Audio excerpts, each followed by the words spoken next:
ஒரு இன்டகிரேட்டட் ஃபார்மிங்ல வந்து என்னென்ன மரம் இருக்கணுமோ, இப்ப வேங்க இருக்கு, செம்மரம், தென்னை இருக்கு, மா இருக்கு, பலா இருக்கு, கொய்யா இருக்கு, நெல்லி இருக்கு, சாத்துக்குடி, ஆரஞ்சு, இந்த முருங்கை. இனி ஒரு 10 தேனி பெட்டியும் வளர்த்துருங்க.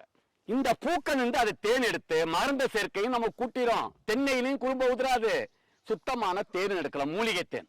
அது இந்தியன் பீ ஒரு 5 பெட்டியை வச்சு அது ஒரு ட்ரைனிங். நான் ஒரு நாள் இவரை வர சொல்லுங்க, சுப்பிரமணிய அண்ணனை வந்துட்டு தேனி பெட்டியை எப்படி பராமரிக்கிறது, பூக்க நம்மகிட்ட இருக்கிறதானா அதுல ஒரு வருமானம் கிடைக்கும்.